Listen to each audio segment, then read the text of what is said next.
Earlier today, I spoke with Donald Trump, who was in Fort Myers, Florida. So I have your statement on the terror over the weekend. I'm just going to read one sentence. Quote, "I will bring an end to these senseless acts of violence. They're wrong to say that we're in a fight about narratives. These terrorists pose an existential threat to our country, our values, our way of life." I don't know if anybody can bring an end to individual acts of violence, you know? I mean, I don't think it's possible. Am I wrong? Well, one thing you have to do is degrade. What's happening is they are going around and they feel emboldened and they feel wonderful, and all of these young people in our country and other countries are looking up to ISIS because ISIS continues to taunt the United States. They started off in a small area. They're now in 28 countries, Bill. 28 countries. Think of it. This is during Hillary Clinton's tenure. 28 countries, it was just reported. And I want to tell you, that is disgraceful. So you have to bring them down, and you have to bring them down fast. You know, the young people in our country and other countries, they're looking up to these people. They have respect for these people. It's like, let's put it this way, they're getting good public relations because it looks like they're beating the United States, or certainly like the United States can't beat them. Right, and it's certainly a psychological war as well as a physical war. But Western Europe hasn't really helped out, and I mean, that's going to be a part of the equation for the next president because Mr. Obama really doesn't.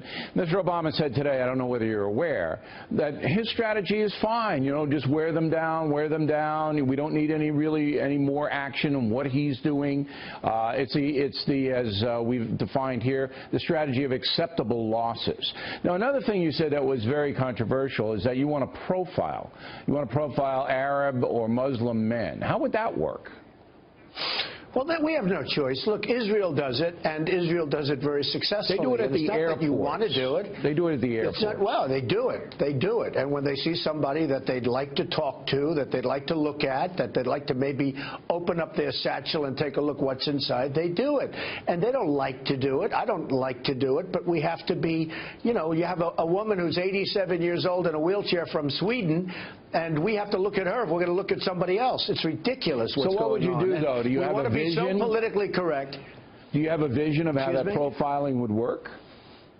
It works where if we see somebody that we think there could be a problem at airports and other places, you talk to them and you see what's going on. But I think they do that now. We don't do that. You know, look, the guy, the alleged bomber here in New York, lived over a chicken stand his father owns in New Jersey. I mean, come on. And the guy out in Minneapolis or in that area, St. Cloud, he's a 20-year-old college student. So I mean, these are just people who are loons. They just lose it. And I don't know if we could ever stop that.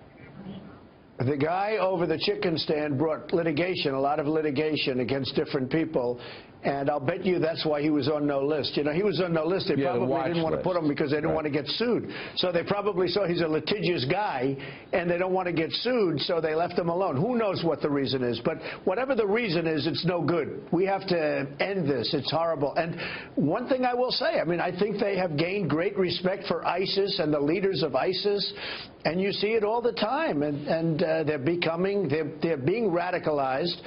And, Bill, it's going to get worse with this administration, certainly with the way it's gone, and with Hillary Clinton, who's so weak. And I get a kick where Hillary Clinton says, I will this and I will that. What's she been doing for the last 30 years? Number one, she voted for the war. I'd like to know, what's she been doing for the last 30 years? I'd like to know what her strategy or how it departs from President Obama. Now, she said today, because of your profiling comment, she said that you are a, quote, sergeant of recruitment for Muslim fanatics, that once they hear you say, we're going to come get you and profile you and doing it, then they want to sign up.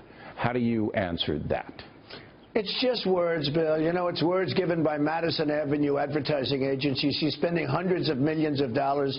I mean, tremendous, vast amounts of money in advertising against me. They're talking about my strongest thing is my temperament, and they talk about my temperament. They put 10 things on a board, and they said, oh, let's go after him for temperament. It's my strongest thing, according to the people that know me best. I won't even say it myself. I think maybe even if I was going to say it, my temperament is the best. Well, I know how to win. You just did say it yourself, though, just to point it. Okay, but I want a little more definition. When you say my strongest suit is my temperament, What does that mean to you?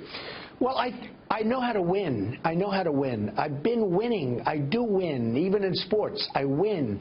And we don't win. Our country doesn't win. We don't win a trade. We don't win. We can't beat ISIS. Can you imagine General Douglas MacArthur or General Patton? Can you imagine?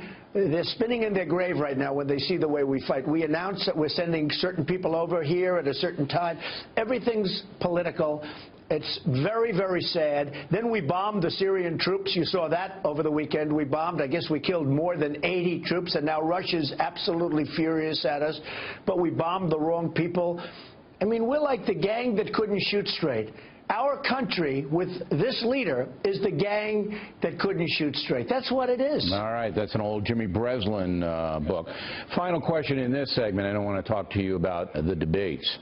When you say that you're going to profile certain Muslims, are you ever worried that the peaceful Muslims, and there are millions of American, you know, we don't have a big problem here with Muslims like they do in Europe, in France. We don't have that big problem where they're ghettoized and they don't like their country and police can't go into the neighborhoods. You know the problem in Europe. We don't have that.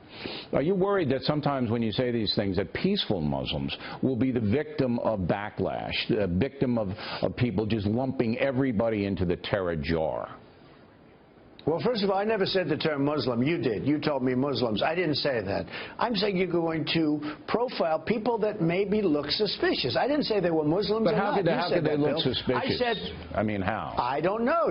These are experts. That's what they do. They profile. You go to Israel and they should study because Israel's done a phenomenal job at this, and they profile. And they're not happy about it, but they do it. And people aren't complaining about it. But we have to profile. But it's almost 100% of the terrorism now is Muslim fanatics, almost 100%. You're not going to be profiling guys with leather jackets who, you know, with blue eyes at this point. Honestly, whatever it is, but I'm not using the term Muslim. I'm saying you're going to have to profile. We're going to have to start profiling. And it's a, you know, I don't know if it's that bad, but certainly it's not a wonderful thing. But we have a country to keep safe, and we're not going to keep our country safe. You see this happening, and you know and I know it's going to get worse.